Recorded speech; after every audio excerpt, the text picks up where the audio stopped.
అంత అరిచి చెప్పేంత తప్పు కాదు మావయ్య అది. నువ్వు మాట్లాడమాక. నాకెందుకో నీ ప్రోత్సాహం వల్లే వాళ్ళు ఇంత ధైర్యం చేసినట్టు అనిపిస్తా ఉన్నది. ప్లీజ్ అన్నయ్య, ఆవేశపడకు. నేను వాళ్ళతో మాట్లాడతాను. ఎవరితో మాట్లాడాల్సిన పని లేదు. ఇందులో తుది నిర్ణయం నాదే.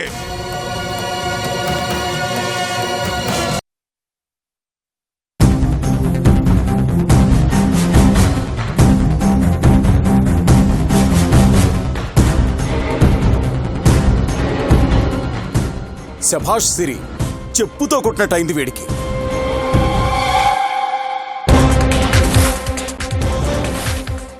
తప్పు మామయ్య. మనకు సహాయం చేసిన వాళ్ళకి మనం థ్యాంక్స్ మాత్రమే చెప్పాలి, తిట్టకూడదు. పాపం హర్ట్ అవుతారు, ఫీల్ అవుతారు.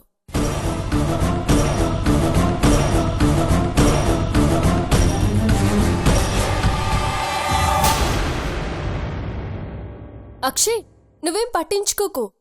You have done a great job. ఇక ముందు కూడా ఇలాగే నాకు హెల్ప్ చేస్తూ ఉండు, ఓకేనా?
సంజయ్ ఏంది ఇంకా రాలేదు? ఎంత పిలిచినా రావట్లేదు నాన్న. ఉదయమే జీవితాంతం సరిపడా కడుపు నిండా పెట్టారు కదా, ఇంకేం వస్తాడు? వాడు నా కొడుకు. నేను పిలిస్తే తప్పకుండా వస్తాడు.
మీ నాయన మీద కోపంగా ఉండదా?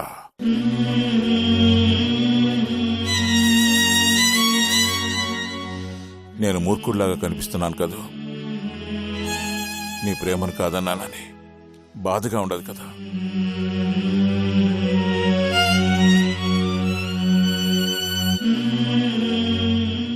నువ్వెంతగా బాధపడుతున్నావో ఆ బాధకు నేను కారణమైనందుకు నీకంటే ఎక్కువగా బాధపడుతున్నాను రా.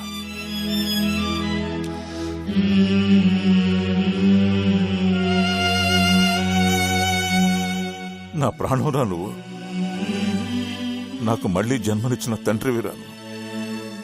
నువ్వు కోరితే ప్రపంచంలో ఏదైనా తీసుకొచ్చి నీ కళ్ళ ముందు పెడతాను.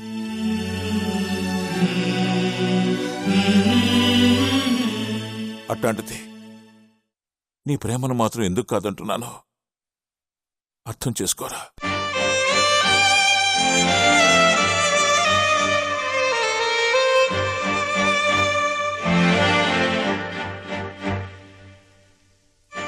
ఇరవై ఏళ్ళు నిన్ను దూరం చేసుకొని నేను పుత్రశోకం అనుభవించడానికి కారణం ఆ కొండారెడ్డికి నా మీదున్న పగ.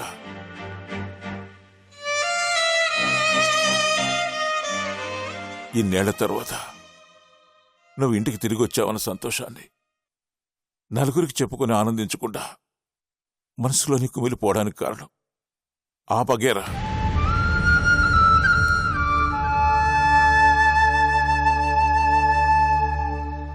నా కొడుకు తిరిగి వచ్చాడని గొంతెత్తి ఈ ప్రపంచానికి పరిచయం చేయడానికి భయపడే పరిస్థితి రావడానికి కారణం ఆ పగేరా.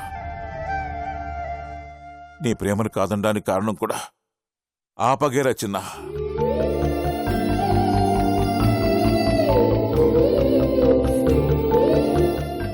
అంతేకాని మీ నాన్న మనసు అంత కర్కశం కాదురా.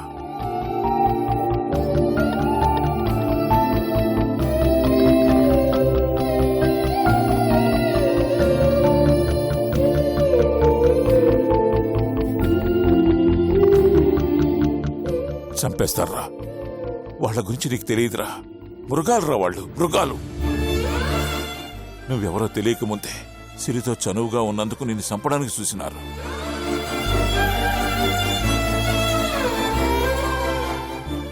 అట్లాంటిది నువ్వు నా కొడుకు అని తెలిస్తే నిమిషం కూడా నేను నేల మీద ఉంచరు. 20 ఏళ్ళు నరకం అనుభవించినాన్రా. చాలు, ఇప్పుడు నేను శాశ్వతంగా దూరం చేసుకొని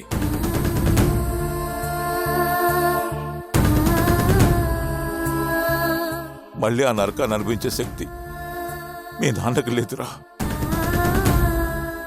నా నిర్ణయాల వల్ల నీకు నా మీద కోపం రావచ్చు, అసహ్యం కలగొచ్చు. పర్లేదురా.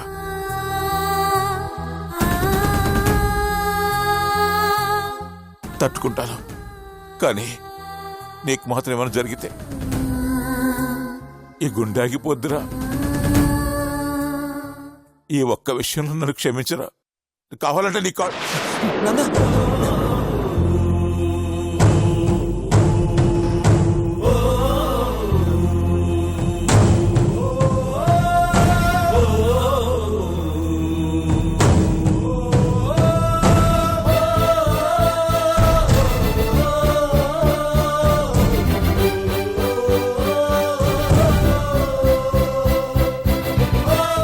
పదరా, భోంచేద్దు కానీ నీకోసం అందరూ ఎదురు చూస్తూ ఉంటారు.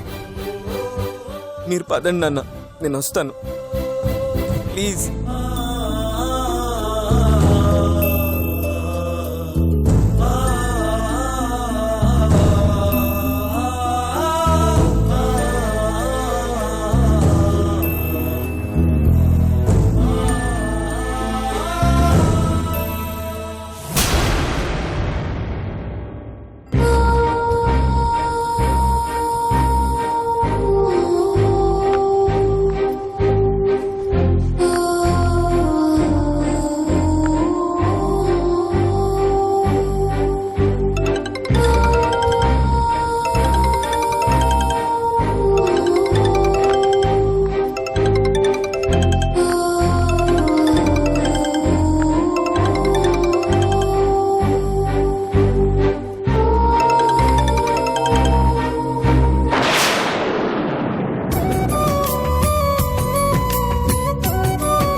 ఎన్నిసార్లు కాల్ చేసినా రెస్పాన్స్ ఇవ్వడం లేదేంటి?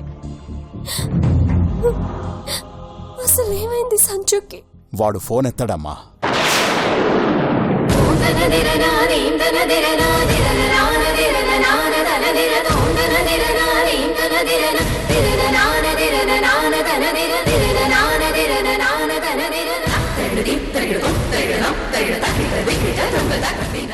వాడి గురించి నాకు బాగా తెలుసు. ఎంతటి బాధనైనా భరిస్తాడు గాని ఎదుటి వాళ్ళని బాధ పెట్టాడు. పైగా తండ్రి మాట వినడంలో వాడు శ్రీరాముడు లాంటివాడు. మా అన్నయ్యకి ఎప్పుడూ ఇవ్వడమే కాని తీసుకోవడం తెలీదమ్మా. మొదటిసారి మీ ఇద్దరి సంతోషాన్ని వదిలేయమన్నాడు. వాడిచ్చేస్తాడమ్మా. సంతోషమేం కర్మ, ప్రాణమైనా ఇచ్చేస్తాడమ్మా. భయంగా ఉంది మామయ్య. రేపు ఎలా ఉండబోతుందోనని భయంగా ఉంది. పెద్దిరెడ్డి మామయ్యని ఒప్పించటమే సులువు, మా నాన్నని ఒప్పించటమే కష్టం అనిపించింది. కానీ ఇప్పుడంతా తారుమారైపోయింది మామయ్య.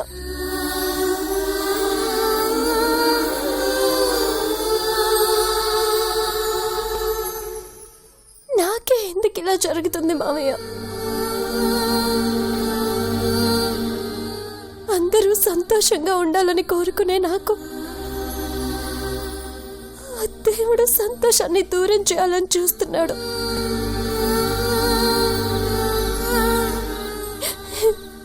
ఎందుకు మామయ్య?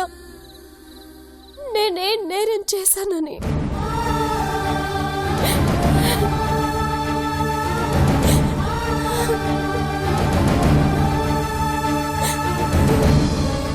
ఏమైనా సిరి, ఆ కన్నీళ్ళేందమ్మా?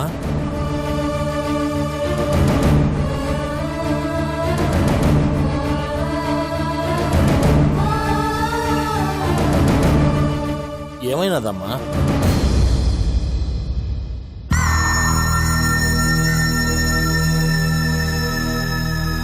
జైలు లేదు నాన్న.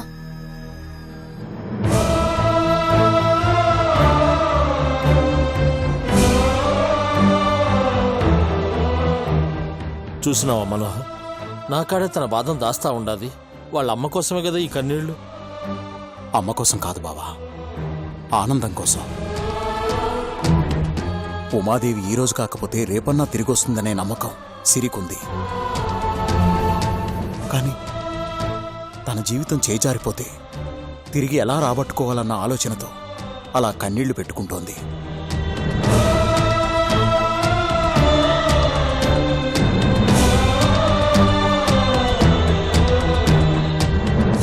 తల్లి ఇంటికి రావాలంటే తన జీవితం నాశనం చేసుకోవాలి కదా అనే భావన సిరిని లోపల తొలిచేస్తుంది బావా.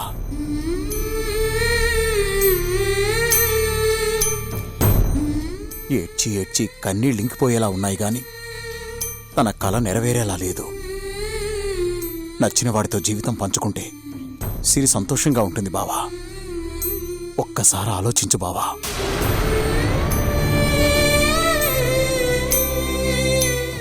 ఇష్టం లేని మనుషులతో మనస్తత్వాలతో ఎంత ఇబ్బంది పడతారో మనకంటే ఎక్కువగా ఇంకెవరికీ తెలియదన్న అభిప్రాయం. ఎన్నో ఏళ్లుగా మనం మనస్పర్ధలతో ఎంత నరకం అనుభవిస్తూ వచ్చామో ఇప్పుడు అదే పరిస్థితి మన పిల్లలకు కూడా ఎదురైతే ఇంకా మన జీవితం మనకేమి నేర్పినట్టు బావా.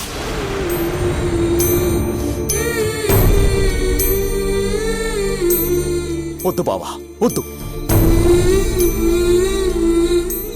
జరిగిన తప్పు మళ్ళీ మళ్ళీ జరగడానికి వీల్లేదు. ఇలాంటివి మన తరంతోనే అంతమైపోవాలి. ఆలోచించు బావా. సిరికి సంతోషాన్ని అందించు ప్లీజ్ బావా.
ఏంటమ్మా ఏదో ఆలోచిస్తున్నావు?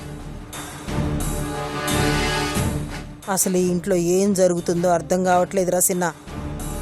ఒకవైపు మా అన్న, ఇంకోవైపు సిరి చాలా విచిత్రంగా ప్రవర్తిస్తూ ఉండారు. ఇద్దరిలో ఏదో తెలియని తెగింపు ధైర్యం కనపడతా ఉండాయిరా. మనం ఇంత చేసినా ఆ సిరి ఎందుకు భయపడ్డం లేదో నాకు అర్థం కావట్లేదురా సిన్న. మా అన్నేమో వచ్చే బుధవారం పెండ్లని చెప్తున్నాడు. ఆ సిరేమో ఆ సంజయ్ గారిని పెండి చేసుకుంటానని చాలా ధైర్యంగా చెప్తా ఉండాలి. పైగా తండ్రి పోయి ఆ సంజయ్ గారిని అడిగేలా చేస్తాదట. ఏం చూసుకున్నదంత నమ్మకంగా మాట్లాడుతోందిరా. దాన్ని మన దారిలోకి తెచ్చుకోవాలంటే మనం ఇంకా ఏం చెయ్యాలిరా? తల్లి ప్రేమను దూరం చేసినా, దాని ప్రేమను దానికి సమస్యగా మార్చినా అది మన మాట లెక్క చేయట్లేదమ్మా. అంతకుమించి ఇంకేం చేయగలం? చెయ్యలేమని వదిలేస్తే చేతకాని వాళ్ళమైపోతాన్రా. ఏదో ఒకటి చేసి తీరాలిరా. అసలు ముందు మా అన్న మనసులో ఏముందో కనిపెట్టాల. కానీ ధైర్యం చేసి అడుగుదామంటే ఏం సమాధానం చెప్తాడో, ఎట్టా మాట్లాడతాడో అని సందేహంగా ఉండాదిరా. సందేహమే ఉందమ్మా. ఖచ్చితంగా మామయ్య ఈ పెళ్లికి ఒప్పుకోడు. అతని ప్రవర్తన చూస్తుంటే అర్థం కావట్లేదా? కూతురు ప్రేమ విషయం తెలిసినా ఏమీ తెలియనట్టు నటిస్తున్నాడు. నీకిచ్చిన మాట తప్పాడనిపించుకోకూడదు కాబట్టి పెళ్లి చేస్తానని మనల్ని నమ్మిస్తున్నాడు. కర్ర విరగకుండా పాము చావాలని చూస్తున్నాడు. అందుకే డైరెక్ట్గా మన ముందు బయటపడకుండా తెలివిగా అత్తను దాచిపెట్టాడు. అత్త లేకపోతే సిరి ఈ పెళ్లికి ససేమిరా ఒప్పుకోదు. కాబట్టి ఈ పెళ్లి ఎప్పటికీ జరగదు.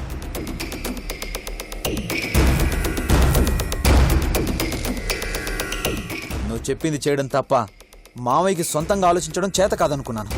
కానీ చాలా తెలివిగా స్కెచ్ చేశాడమ్మా. ఇటు నీ దృష్టిలో చెడ్డవాడు కాకూడదని జాగ్రత్త పడుతున్నాడు, అటు కూతురికి నచ్చిన వాడితో పెళ్లి చేయాలని ట్రై చేస్తున్నాడు. మన వైపే ఉన్నట్టు మాట్లాడుతూ మన వెనకాల గోతులు తీస్తున్నాడమ్మా. నిజమేరా సిన్న. మా అన్న అండ ఉంది కాబట్టి ఆ సిరి అంతలా రెచ్చిపోతా ఉండాది. ఇద్దరు ఒకటైపోయి మనల్ని పిచ్చోళ్ళం చేయాలని చూస్తున్నారా. తలుచుకుంటే 2 నిమిషాల్లో వాళ్ళని నిలబెట్టి కడిగేయచ్చు. కానీ ఆవేశంలో యాడ అన్న నన్ను దూరం పెడతాడో అని చిన్న భయంగా ఉండాదిరా సిన్న. అందుకే ముందడుగేయలేకపోతా ఉండాను.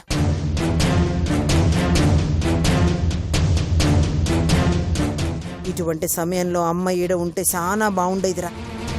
తనైతే నిలదీసైనా శాసించైనా అన్నని ఈ పెళ్లి కొప్పించేదిరా. సిన్న, నువ్వు పోయి అమ్మని తీసుకురారా. తర్వాత కథ ఎట్టా నడిపించాలో నేను చూసుకుంటాను. రేపే వెళ్ళి అమ్మమ్మని తీసుకొస్తానమ్మా.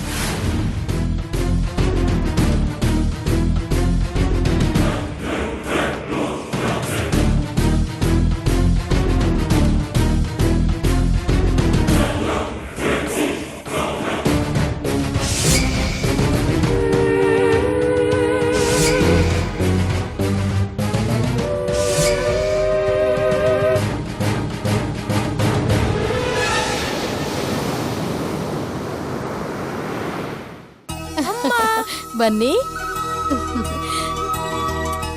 ఎలా ఉన్నావురా? నువ్వెలా ఉన్నావు అమ్మా? బాగున్నా. రా లోపల రా.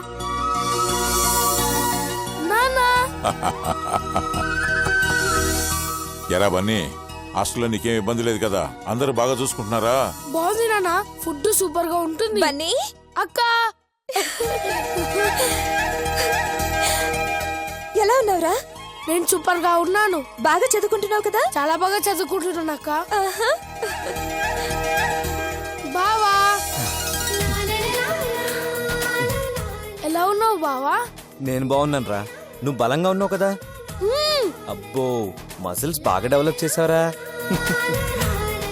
ఇతనెవరు బావా? రేయ్, అన్నయ్యరా. నీకు చాలాసార్లు ఫోన్లో చెప్పాను కదా. హాయ్ రా. హాయ్ అక్క, ఇంత పెద్ద అన్నయ్య సడన్ గా ఎలా పుట్టాడు? అవన్నీ నీకు తర్వాత చెప్తానులేరా. మరెందుకు నన్ను అంత అర్జెంట్ గా హాస్టల్ నుంచి రమ్మన్నారు? అక్క పెళ్లిరా, అందుకే నిన్ను పిలిపించారు. కంగ్రాచులేషన్స్ అక్క. కంగ్రాచులేషన్స్ బావా.